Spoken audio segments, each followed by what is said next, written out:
Welcome to our first talk after the lunch session. I'm happy to introduce Jacopo Romei with his talk, EventStorming from the Trenches. Please welcome the speaker.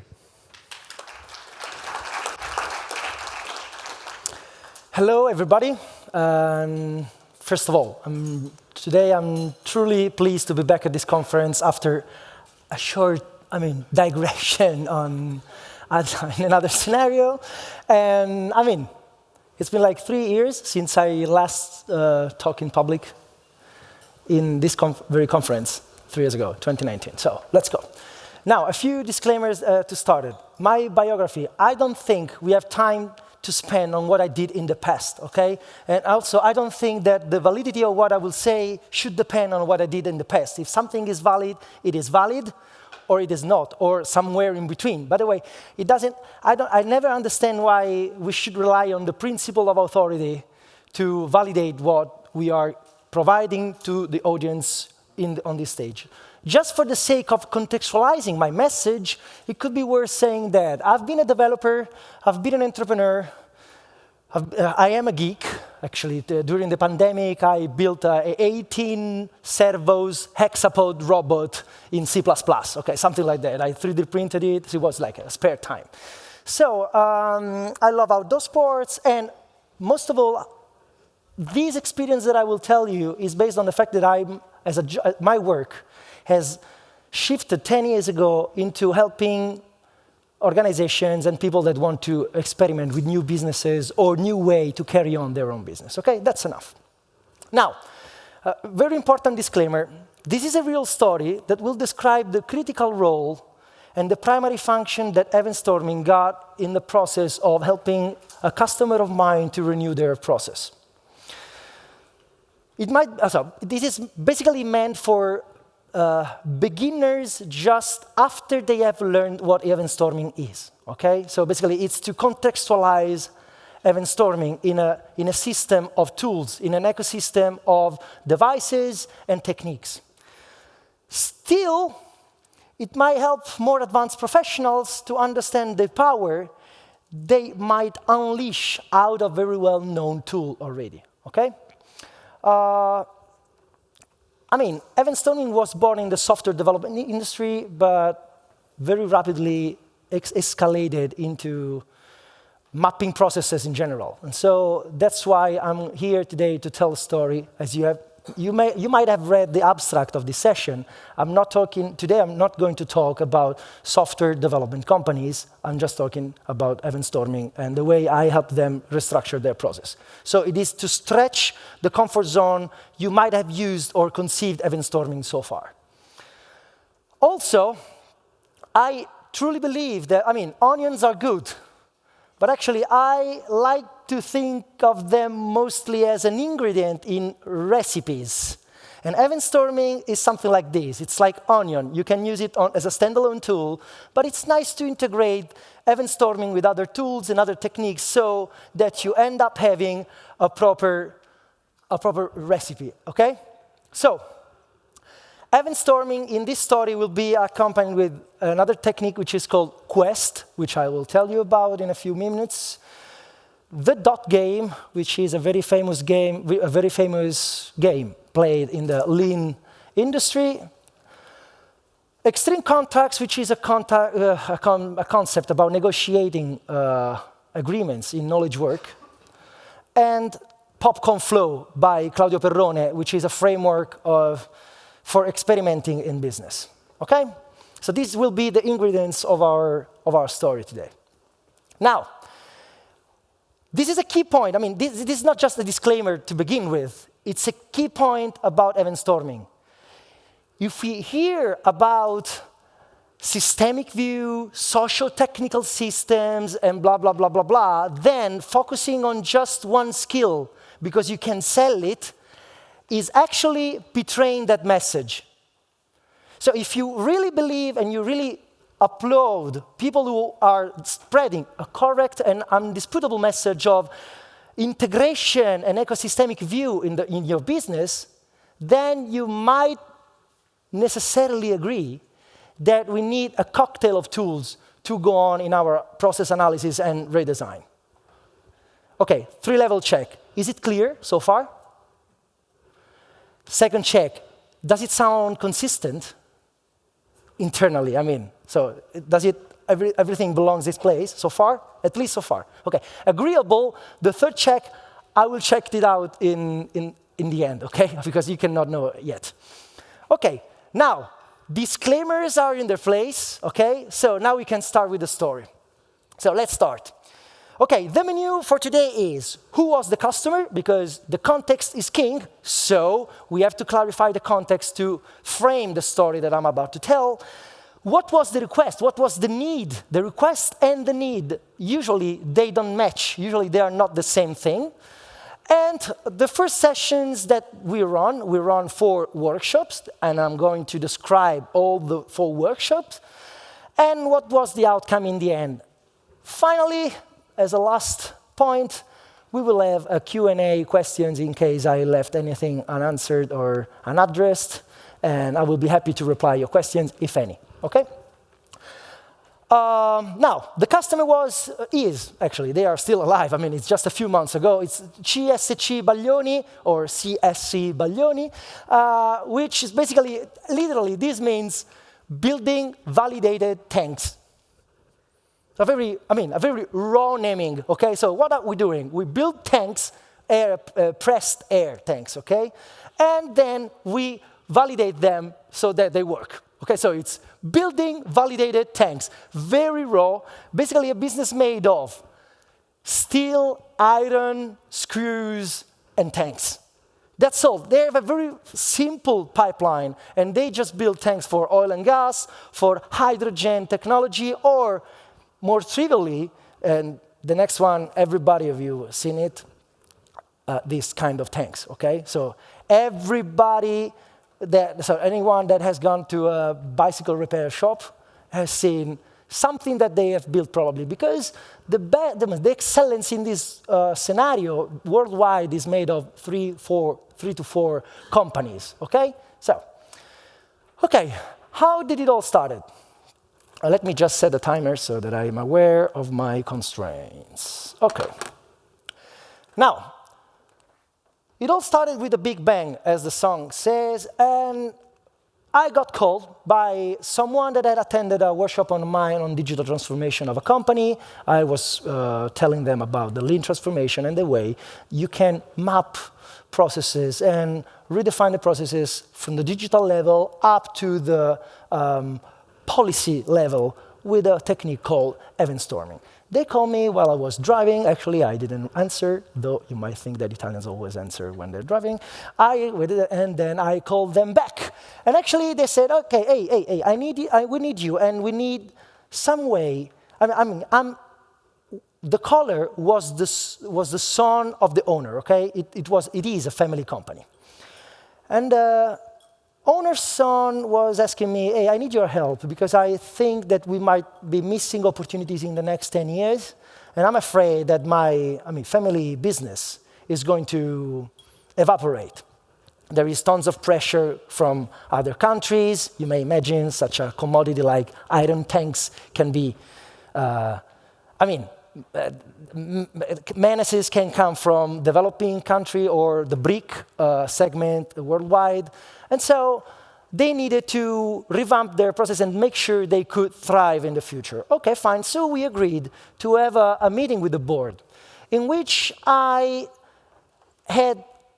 decided to set a few elements right from the start. Okay, I didn't even have their okay, I didn't even have their consensus, let alone their money. Basically, I was starting my consulting since this very beginning. Actually, when we discussed the quotation and the scope of our jobs, actually that's the first chance that we have to start shaping the meta-level process that we want to work along. And so, their request was, we want some help to fix our processes because we are losing time with our customers dealing with their requests, so it was a cascading problem.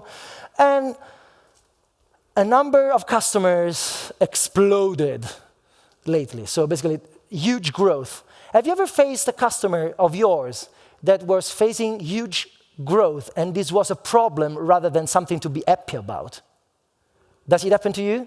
Did it happen to you? So 1, 2, at least 2. Raise your hand if you're shy. Thanks for being such a frank person. Okay. Okay, by the way, let's cross-check. Raise your hand if you're able to raise your hand. Cool. Okay, now we got the audience calibrated. Okay, now, in that situation, I set up my must-have. And my must-have were, this action has to involve everybody. And you know already, this is where EventStorming kicks in, okay? How many of you know EventStorming already? Raise your hand. Okay, most of you. Cool. That's one of my assumptions for today. So I told them, I didn't tell them, hey, we're going to use EventStorming. That was my business. Since 2003, when I started coding my first unit test, I learned on my own that it's not right to tell our customers how we're going to do our things. And actually, our customers are only interested in what are we fixing for them. This is a key point. Stop explaining DDD, stop explaining Agile, stop explaining whatever you do in the way that you do it, but please start explaining what you want to achieve for them or for yourself. In this case, my must-have is, hey, whatever we do, we're going to do it with the whole company, or at least a proper sampling of each part of the company. They were, okay, the company as a whole, it's like a few thousand people. This division was made of 80 people, like 15 in the office and the rest working in the chain, okay, to produce the tanks. So this was my must-have. So basically, it was like an ultimatum. I mean, so if it's not like this, I'm not going to work with you. Plain and simple. Put it in a kinder way, maybe, but still, the message was very tranchant. Second, this is going to be led by me. I'm not going to accept I'm going to discuss my workshop design with you because you're the customer and I need to validate the way I am going to deliver value to you. And that's why I'm going to share the design and the structure of my workshop with you. But then, that's all. I'm not going to have parts. Can you please make 2 hours of these sessions? Or can we please invite that guest? We could get this chance all together to show the profit and loss of, no. I mean, I got my focus of my audience for my way to fix your problems. And this is another must-have. Third, I promised that I would not disrupt their workflow. So I put a special care in not asking them to revolutionize their workflow and not even to stop the workflow in their company for any longer than 4 hours each time, which was a cost for me because actually I needed to dilute all the sessions in a longer time frame, a few months, as you will see, but still blocking 30, 40 people for 4 hours were still sustainable for them, making their acceptance easier, actually. So it was a double-edged benefit. Do you understand so far? Okay, cool. Please, feel free to interrupt me anytime. I will reserve the right to postpone the answer if I might decide so. Okay, but you can ask questions in real time, and I will repeat the questions for the recording in case the microphone is slower to pass on. So, I love you too. So, fifth point, I told them that they would be granted options.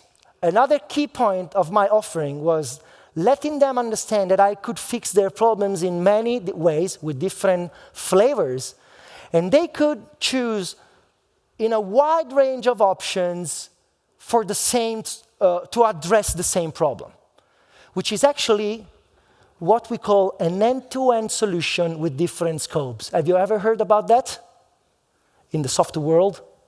When they say like elephant carpaccio, or they say like that you should write user stories as small as you can, and then you negotiate the scope of your action. This is exactly the point on another level. So the options that I offered to them were a session with a dot game, just a 3-hour session. Then Another option was to add an EventStorming-based process mapping session.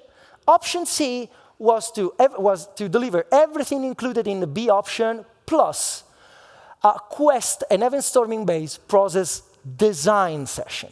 So you see, it's like, the dot game is a game that provokes thinking about process design. After having provoked those thinking, we can reflect on the status quo. After having reflected on the status quo, we might start changing the status quo. As Zio Brando, my friend Alberto Brandolini, friend of many people here in this room, probably, he always says, probably the problem description is half of the solution. I'm paraphrasing, actually. It's not his exact wordings. Another option that I was giving to them, how many of you were there in the Ignite session? A few of you, okay, fine. So I told this yesterday and I want to restate it. We should strive to make every decision of ours reversible. And I wanted to make their decisions reversible by giving them a money-back guarantee. Okay, so basically I was telling them, whatever the option you choose, we are addressing the same problem, which is fixing your process and maybe reducing the overload of a few segments of this process. But still, if in the end you realize that I was not on par with your expectation, you might just ditch my compensation and just give me the reimbursement for the expenses to reach for you at the end of the sessions. What is the goal here? The goal here is to let them free and to let them feel free, that they could have value from me with no vendor lock. Actually, I was not stealing money out of a leverage that I was applying on them, but actually I was sure enough to deliver value to tell them, well, I'm sure enough that I will deliver meaningful value to you that I can give you the option not to pay me, because if I fail, actually, why should I get paid? And I know that some of you is thinking, wow, how bold, or on a lighter version of the same feeling, but what if they do something that prevents you to deliver the value that you could actually deliver? I know this is a risk, but actually, I think that my must-have that I put in place in the last few slides were enough to grant me the freedom to move around with in a safe enough scenario. So do you get it? Basically, I was betting against myself.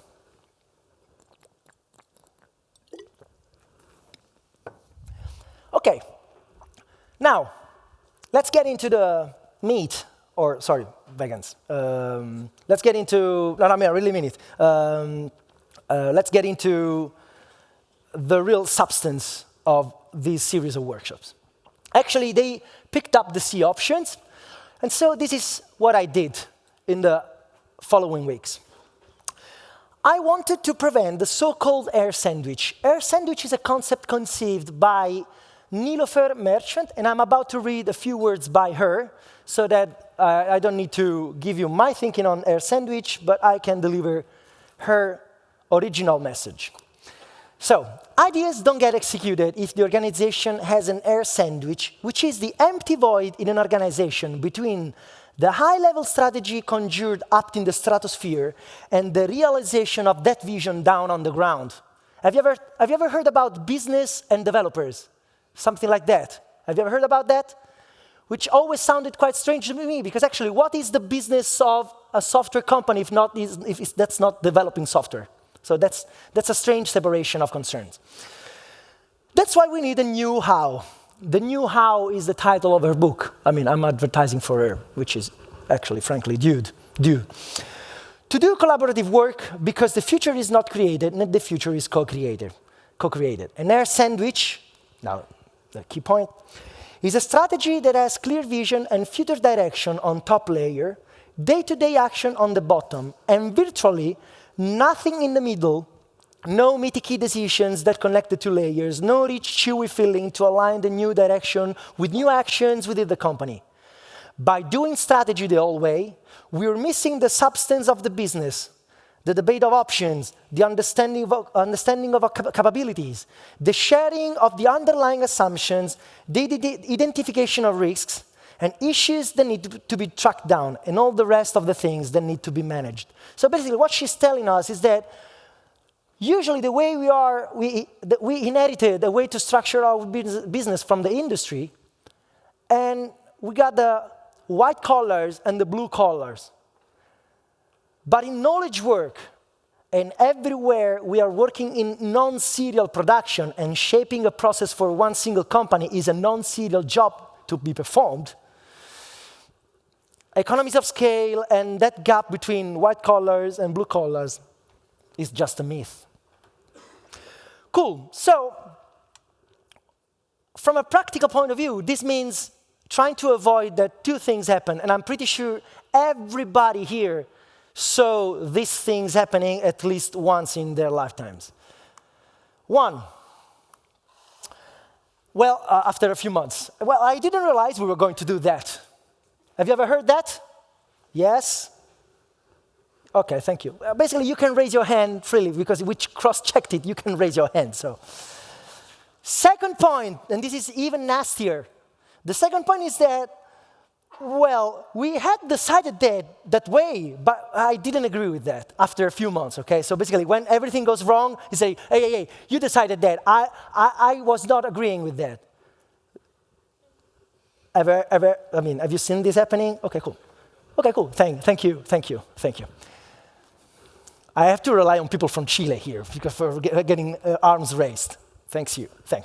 So basically, 1 and 2, I didn't realize we were going to do that, and we had decided that way, but I didn't agree with it. So basically, this is the value I was delivering. From a practical point of view, I wanted them, after a few months, to be back on their process and say, okay, we were all agreeing on something, and we discovered that it was right, wrong, or somewhere in the middle, but everybody knows why we chose something this way. Because actually, my key point from a very high-level point of view is that I prefer companies to decide like this rather than like this or like this, which is very different that I don't care about them to be the highest step on the podium, but I might accept to be suboptimal. Suboptimal is a key adjective that I learned in my engineering study. Any engineer in this room? Do you know, have you ever heard about suboptimal solutions? This is the key point. So basically, a third place at the Olympic Games is quite suboptimal, which means that I might accept to be third or second person in the world to perform in a sport. And in the organization that I'm working in, I might accept to be here as long as we are a team that in long-term strategy, from a long-term strategy point of view, will perform much better than a single person bet that might still be the best one, but will be fragile. Do you understand that fragility is a concept which is orthogonal to the good or the bad character of a decision? Do you understand it? So, for example, I might be betting on one number in the roulette and I might win, and still I deserve that money. But it was a very fragile strategy, okay? So I prefer a company to be suboptimal, but all together, rather than being excelling just because they trusted the word of a boss, a chef, or an external consultant. So this was applying even to my own consulting, okay? So my goal was to facilitate their action along these two dimensions, but to get them here. Do you get it? And again, EventStorming is, the times are getting ripe for EventStorming. So again, not saying that being in a team will be enough for final success. This is a very strong false myth in the Agile community that if we are happy, it will be enough. Sorry, we have to make money. And being happy among knowledge workers is probably one condition that is necessary, because if we hate each other, probably we're going to be less productive, but it's just a necessary condition, not a sufficient condition. So, the main framework for my series of workshops was the QUEST, which is an acronym, again, conceived by Nilofer Merchant, which is question, envision, select, and take. The acronym will be unpacked in the next slides. So session 1, half a day. The goal was to establish the process, to make them a team, and start reflecting and mapping on the process. Cool. So question is the first step in the quest process. Question relates with Zio Brando's quote that we discussed a few minutes ago, which is basically about, if we start discussing solutions, please, let's make it clear that we should share the same vision on the problem, or at least the same description of the problem. And so discussing the problem deeply, it's a usually skipped step that shouldn't be overlooked at all. To do this, EventStorming is perfect. And so we started with a half-a-day EventStorming session that was bringing, this is the owner's son, working with all the rest of the people. They were like 40 people, and we ended up by the end of the first session with events and pivotal events here and now. Pivotal events marked with a non-standard notation in this room, because actually I didn't have the yellow tape, and Amazon was out of it to be on time for the deadline of the workshop. But still, mapping is all about conventions. Once you have a convention well established in the room, everything is clear again, okay? So please, stick to the conventions that are used in the community, because it gets it easier to discuss with the rest of the people in these rooms. Probably when you are with the customers, you can remap the conventions from scratch. So why do we start from an event? And this is a key point about EventStorming today. Because actually you might have missed this peculiar epistemological aspect of EventStorming. EventStorming starts from events because actually, events are undisputable. If I see something happening, we might have an argument or a conversation on the root causes, on the who, on the why, on the how. But if something happened, it has happened. And we cannot debate whether it's raining outside or not. Okay, at least at the epistemological level that we need in working with companies and organization processes, okay? I know we could question, are you from Southern Asia, right? Okay, so we might discuss if the Maya veil basically prevents us from understanding the reality outside of our brains and whatever, but that's too much for organization processes, okay? So basically what we're saying here is that there is an objective reality that we might not be able to explain, but we have to agree that something happened, at least if even just one person saw it happening. Do you see this point? This is a key point. This is the backbone of EventStorming. If we understand this and we are able to explain this to the audience in such a room, basically half of the job is done, because they start brain dumping what they saw happening, and then we will have the rest of time to discuss why those things happen, out of which system, along which policies, and on which aggregate and external systems, and so on. But if we can brain dump what they were witnessing in the last few months or years, then we have a very solid empirical basis to start our analysis on. Do you get it? Okay. Is it clear so far? Okay, let me drink.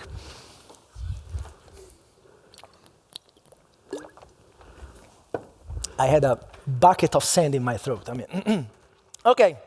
Now, so an event has happened, no question about that, but still, even from the very beginning of the EventStorming session, whenever there is a conflict on where an event should be, and these are interesting questions, because actually I saw it happening here, I saw it happening there. How can they be wrong? Everybody in the room has their own point of view, and it is true in some way.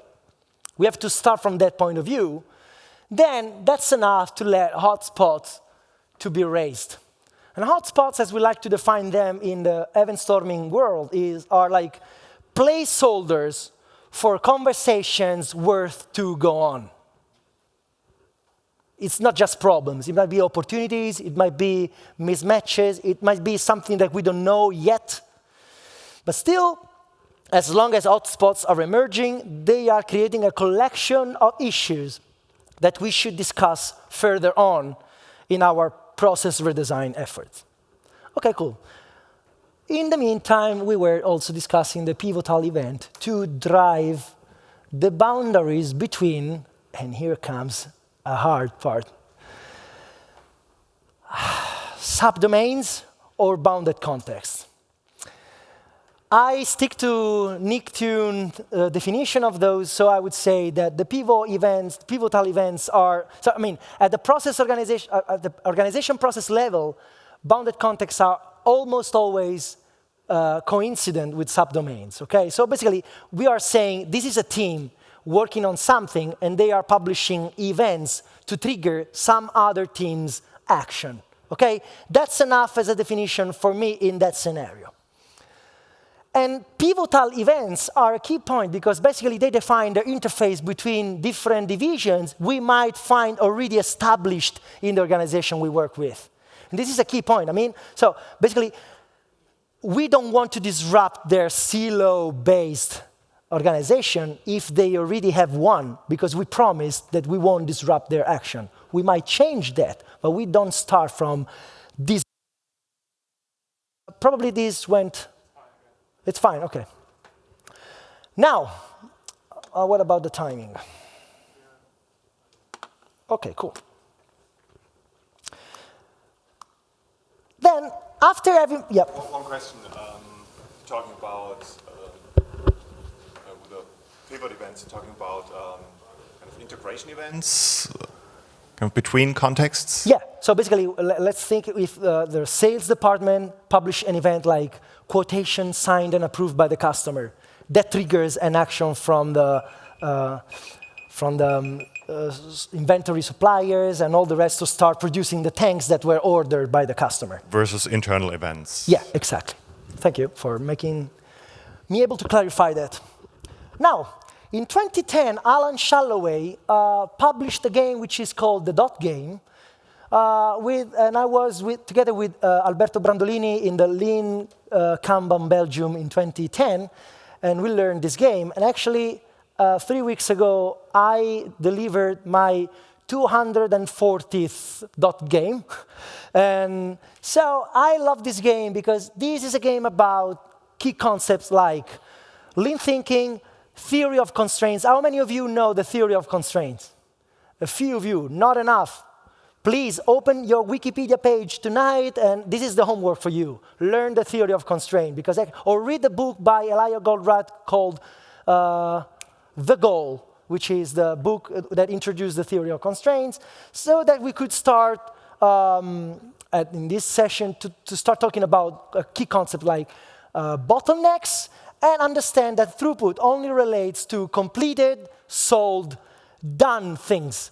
Not effort, not tasks, okay? So basically, we wanted the process to be changed or the tanks to be delivered. Actually, we can only call things done when some value is created. Fine. What was the purpose of this game at that point in that first day?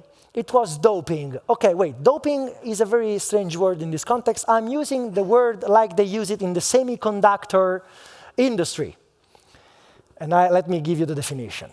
In semiconductor production, doping is the intentional introduction of impurities into an intrinsic semiconductor for the purpose of modulating its electrical, optical, and structural property.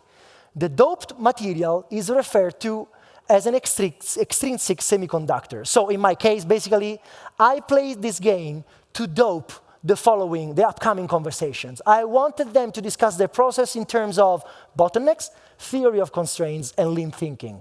Do you get it? So basically, I was not delivering theory to let them think in another way. I had them experience a game in which they realized that something happened. They were recognizing their own situation in that half an hour long game.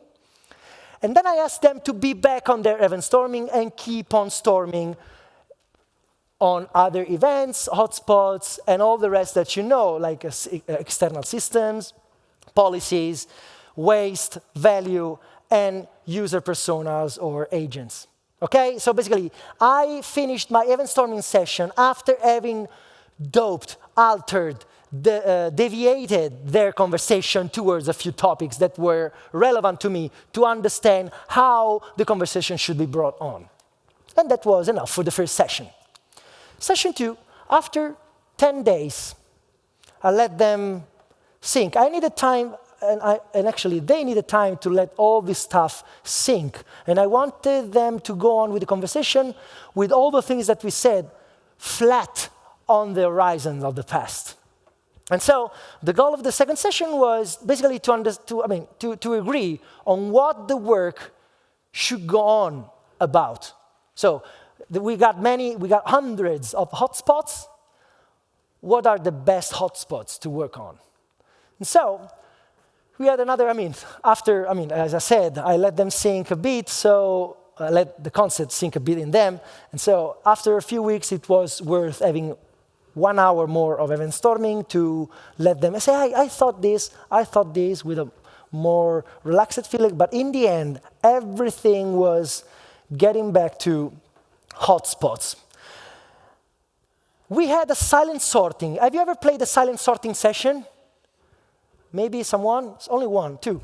So silent sorting is a technique in which we have people clustering post-its without talking. It's amazingly faster than you might think. And instead of having people arguing and negotiating the position of stuff, actually, the session goes on and on and on. And just after a few minutes, we got clusters of affinity among hotspots formed without them sharing a single conversation or a single word. Cool. So we got a few clusters, and then we had the clusters rated by 2 factors. This is the screenshot from the Google Sheet that we used for real. It's in Italian, because actually I prefer not to translate it just to give you the real feeling. I will translate the best parts. So we call the audience El Pueblo, which is not Italian, don't misunderstanding. But so El Pueblo was asked to rate all the hotspots in terms of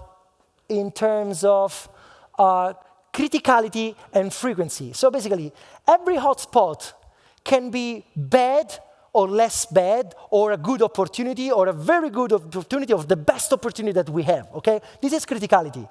But also, I wanted them to reflect on the frequency. If we have something which is not as bad as the worst thing that happened to us, but it happens twice a day, it might be worth fixing that hotspot before anything else, okay? So, after having rated these hotspots by criticality and frequency in a ranking, which was the sum of the two, actually, we also gave the Pueblo veto power. So basically, if anything was going up in the list, but I wanted to prevent the people to be victim of the algorithm, of the Google Sheet. Actually, Google Sheet was meant to be an aid, not to be the ruler, okay? So basically, if the process would have raised anything strange, weird, they could veto that hotspot if they were all agreeing. Then, all those hotspots were filtered on a second level, but in a session that was held live in front of the rest of the people by the so-called Soviet. The Soviet was made by the owners and the board of executive managers. They were just a few. They were like 7, 8 people.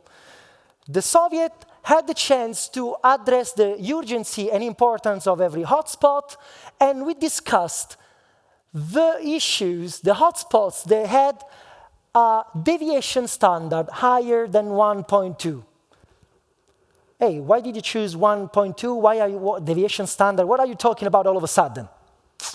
This is just the nerdy way to say that I wanted them to discuss the hotspot they were less agreeing about, no matter if they were rated lower level or higher level, lower priority or higher priority, as long as they were discussing why they had different point of view so that the discussion, basically there was such a divergence on the rating of the hotspots.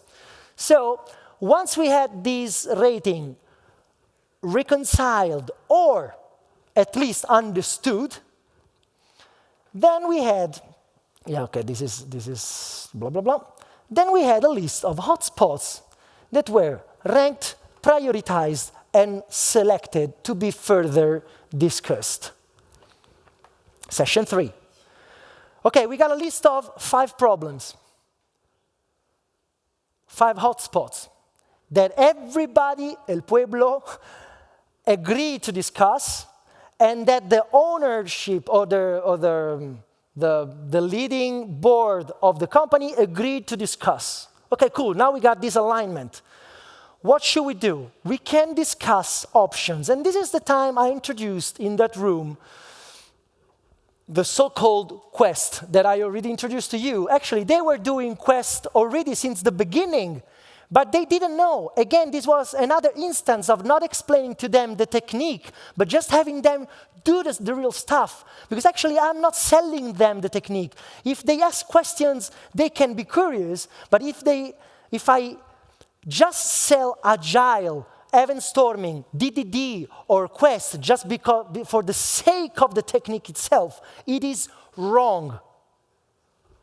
But now it was worth for them to understand what we were about to do, and it was about envisioning options. So all of a sudden now we could have cross-functional teams. We had 5 hotspots prioritized, and so we formed 8 problem teams, like it's a cross-functional product team. Have you ever heard about this? So basically, each team was caring about a single class of hotspots. What is the time? Cool. And these cross-functional teams now, after having worked on a divergent part, they were converging on a definition of the problem worth fixing, and now they were about to diverge on the possible solutions. And this is where every tool that we use so far laid. So extreme contracts for the proposal, EventStorming here to diverge, the dot game to influence and help them converge, the quest to manage the nexus between the 2 steps, the 2 phases, and now we were using Claudio Perrone's popcorn flow to shape experiments, so-called, we got a fun there, so, not my fun, Claudio Perrone's fun, fan actually, not fun, fan. Claudio Perrone, popcorn flow is a framework to experiment in business when you have too many solutions suitable for a given problem. I encourage you to go on popcornflow.com to get details about this. Or you can shoot photographs, actually. So we got 5 teams. All the teams could conceive many options to fix each of their own hotspots. And so we started also discussing criteria. So between the 3rd session and the 1st session, we had 2 weeks to let them work asynchronously, alone. And they had the chance to develop criteria. Now, this is worth a few more words. If we have to go on a holiday together, we might have many solutions in mind, okay? I might go, hey, I propose Nepal. I propose Bucuresti. I propose Los Angeles. I propose the seaside. I don't know where, but just the seaside, okay? So we got a non-homogeneous list of solutions. But actually, if we agree on the criteria that we might use to select over those options, then we might get a cooler conversation. So we might agree that we want to go in a place where we meet people and we can swim a bit and have snorkeling. So we are excluding Nepal, okay? So we all agree that it's less prone to swimming than like the seaside in Sicily, let's say. And the key point behind this section and last part of the work is that basically we can have many ideas on how to fix the problem. We can have many ideas on how a software should be architected and coded, but we cannot have them all. Okay, so this is a key problem.